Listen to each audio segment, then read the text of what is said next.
Flashbang wallet, what a picture. You know the rest, or some of you do anyway. But since those days, a lot has changed in things like technology and how we take a photograph. Let's find out a little bit more. Let's talk to Christine Chittock, who's the chairperson of the Exmouth Photo Group. Very good evening to you. And good evening, Howard, and thank you very much for inviting me to talk about our wonderful Exmouth photo group. More than welcome, you are. So tell me how you would describe this club then? It's a very friendly club. We're local. We meet in Exmouth. We've got a lot of encouraging, welcoming members. People that come along can come along just to see, for a couple of sessions to see if it's what they're interested in. And we've got a welcome pack that tells you everything about our photo group. And our members particularly like to share their skills. They don't keep everything to themselves, and they help. They share their expertise, their experience over the years. And we have lots of meetings, speakers, workshops, project evenings, competitions. And in the summer, we have photo walks and we attend photo events. So there's lots going on. Well, there certainly is. Now, tell us a little bit about the history and how long you've been going. Well, we've been going since 1969. So we're a long-established photo group. That's 56 years. I know, it's amazing, isn't it? So It is. How come you survived all that time when a lot of other groups, maybe photo groups, for example, have gone to the wall, really? Well, I think one of the things is that during the COVID time, we were fortunate in that we had a number of members who were very skilled at technology. And so we embraced video conferencing and we carried on practically straight away when you weren't allowed to meet in halls. And we carried on with our meetings over video conferencing. And that gave us the advantage of being able to invite speakers not only from this country, but also from abroad. And of course, our members could still go on showing their images. We could have discussions, critiques, all over video conferencing. So that was one of the things, a very strong committee. We've had strong committees throughout the history of the club. And I think that's been important. And all the members of our photo group are always willing to chip in and help. And that makes a huge difference. So it's a real team effort. And what it is for technology, because as you mentioned, COVID was a problem, but, well, not necessarily because you had that technology to hand to help you and keep you going. Yes, that's right. And then since then, because we've embraced that, we've found so many advantages from it. We still hold 4 Zoom sessions. Other mediums are available every winter season, which has given us again that advantage of sharing with other clubs as well. Locally, we hold Zoom sessions together, and we can still invite speakers, say from Scotland, or we've got one coming up from Northern Ireland for our audio-visual group in June. So tremendous advantages from that. And how did you get involved in the Exmouth Photo Group then? Well, when I retired from full-time work, we were looking, my husband and I, possibly to move down to the southwest. And we were exploring lots of places. And when we were looking at Exmouth, we found the Exmouth Photo Group website. And I just thought it was magnificent. I said to my husband, look at this. This sounds like a fabulous group. And so what happened was, because the group had summer walks, we joined one of the summer walks right at the very end in August, met all the others, and then joined at the beginning of the September season. Tell me about the competitions that you're going, because you do quite a few, don't you, all over the place? Yes, well, we do competitions locally. So for our own photo group, we have what we call monthly competitions. We have 4 of those, and we have print and digital sections for those that you can enter. And the subjects are open for that, so you can take images of whatever you like. And then judges are invited from across the region, and they will come and give you a critique. And then we have awards at the end, gold, silver and bronze, and highly commended. Then we also have regional competitions that we take part in. So, for example, recently we took part in the South Devon League with 4 clubs, and we were very fortunate to win that club. It was hosted by Dawlish and Teignmouth, and we won that competition that time. And then quite a few of our members as well enter international competitions individually to try and achieve distinctions for their photographic work as well. And we take part in local, national and international audiovisual competitions as well. And are there prizes involved in these competitions? Well, we have some medals. So, for example, our Jurassic audiovisual competition, which is an international salon that we run, and we're now in our 5th year, that is open to anyone from across the world to enter. And we have a lot of medals for that, and we have a committee who's set up to run this competition, and so we organise all the medals, and we have Jurassic medals, and we have medals from Fiat, which is a photo association, and from the PAGB, which again is another photo association as well. So we have medals and certificates and ribbons that you can be awarded there. Am I right in thinking you had the competition only yesterday? Yes, well, we hosted it. It was a competition run by the Western Counties Photographic Federation, which our group belonged to. There are a number of photo groups within the Photographic Federation. We hosted it in Woodbury Village Hall, and it's very fortunate for us that that's fairly local to us. Members come from all over the region, though, to attend. And Woodbury Village Hall has a wonderful projection system and a fantastic screen.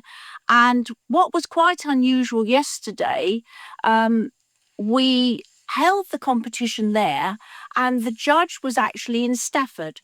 So what we did was we showed the audio visuals up on screen, and then after each one, the judge from Stafford put in his comments over video conferencing, and then we went on to the next audio visual. So that was one of the real advantages of audio visual and how conferencing, that you can achieve from far away, and you don't actually have to be there in person. So we've gone back to good old technology again, haven't we? Yes. We really have. Right. Sorry, go on. We had quite a lot of success there. From 6 of our members achieved awards, and 3 of our women within the group all won trophies.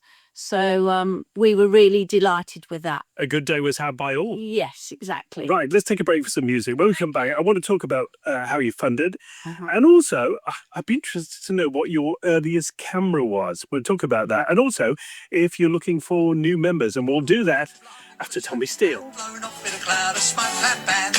Stamp your feet, banging on the big bass drum.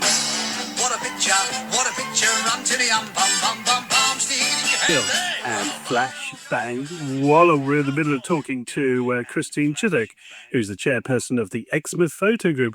Tell me, you need money to do what you do. Where does that come from? Well, it comes from our membership, and obviously our members pay a membership fee for the year. So it's that, and we have a reduced rate for younger members as well. And we also make money from running our Jurassic International Salon as well. We're all volunteers, so all the money gets fed back into our photo group and is used for hiring places that we hold competitions in, for holding our weekly meetings, for paying expenses to judges, etc.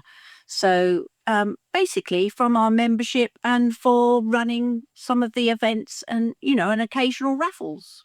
Are you looking for new members? Oh, yes, definitely. We're always looking for new members. What's the criteria here? Anyone can join who's interested in photography.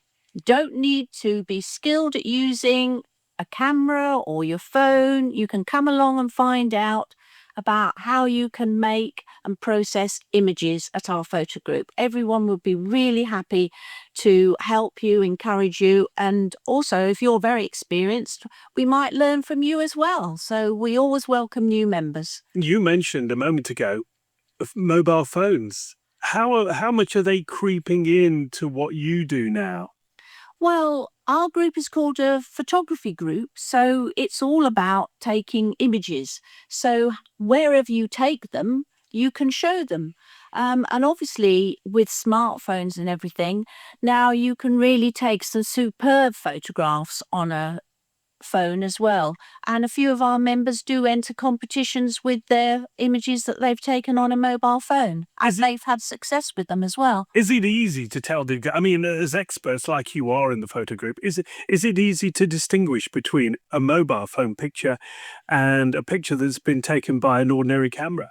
Not always. I mean, sometimes if you want to print a photograph, sometimes it may be better to have taken it with a camera because you perhaps are going to print a very large photograph and you just need the extra facility that you've got with a camera. But I suspect that as mobile phones improve, that it will get better as well to print from mobile phones as well as from ordinary cameras. Tell me about your first ever camera that you had. Well, as far as I can remember, it was a Kodak Brownie camera. Oh, you are the same as me. I had a box Brownie with a wind-on film. You put a film in and you wound it round and round and that. And then I went on from there to something quite fantastic, which I think was at the time a Polaroid Instamatic. Oh, fantastic. Wow, indeed. So, but the box Brownie was wonderful. It was my first ever one, but it was very straightforward, of course, compared with cameras today. So there we are. In terms of people coming along to the photo group, do you do things like taster sessions where people can come along, see what you're doing? If they like it, they might wish to join you. Yes, we do. And a good one to come along to would be our first one of the winter season, which is on Wednesday, the 3rd of September in the Salvation Army Hall at 7:30, because for that evening, we're having an open evening with refreshments and cakes, and our members are going to show their summer challenge images that they've taken across this summer with some interesting topics that they've got to think about over the summer. Now, you mentioned about some of the events that have taken place this year, including one event which took place yesterday. What about for the rest of the year? What's on offer? Well, what's on offer? We now start on our summer programme. So, for example, on Wednesday, the 7th of May, a few of us are organising a short photo walk from 6 o'clock to 7 o'clock in the Strand in Exmouth. So if people just want to come along, they could come along and join with that. And you could come and discover some of the features that you may well have missed when out shopping that you haven't noticed, that are images that you could perhaps take and process at home afterwards. Because there's a lot of former banks with some very interesting architecture in the Strand, and beautiful flowers, of course, by Exmouth in bloom. So lots and lots of different things to photograph. So that's one opportunity. Then we're having an exhibition of prints running from the 2nd of May to the 31st of May in Exmouth Library. So you could go along and have a look at our prints. And then we're hoping to have an exhibition in the Premier Inn on the Esplanade in Exmouth at the end of August. Still got to be confirmed, but hopefully will be the 30th and 31st. And that would be a tremendous opportunity to come and find out about the group, because some of our committee and members will be stewarding that, and people can come along and ask questions about our group and what happens and what we do. If people want to find out more about the group, the Exmouth Photo Group, where do they need to go? Well, Jill Stocker, our secretary, is very happy for you to contact her. Her email address is on secretary.epg@gmail.com. And we've also got our website, www.exmouthphotogroup.com, and we've got a Facebook site as well. And we'll have some posters as well around the town and with QR codes that you can always use with your phones to find out what's going on. Lovely. Listen, it's been lovely to talk to you this evening. Thank you so much for coming in, Christine. And we wish you well with the group, and may they long continue. You've been going 56 years. May you continue for another 56 or beyond. Well, thank you very much, Howard, and especially thank you to you for volunteering every Sunday for Devon residents. It's a tremendous show that you run, so thank you ever so much. Well, you are very, very kind, and I love doing this. If I didn't enjoy it, I wouldn't be here. But thank you so much for your comments. That is very much appreciated. Thank you. Ladies and gentlemen, we'll be talking to Christine Chittock, who's the chairperson of the Exmouth Photo Group. And if you've still got your pen and paper from part 1, I will give you those details again of how you can find out more about the Exmouth Photo Group after we've heard from Electronic.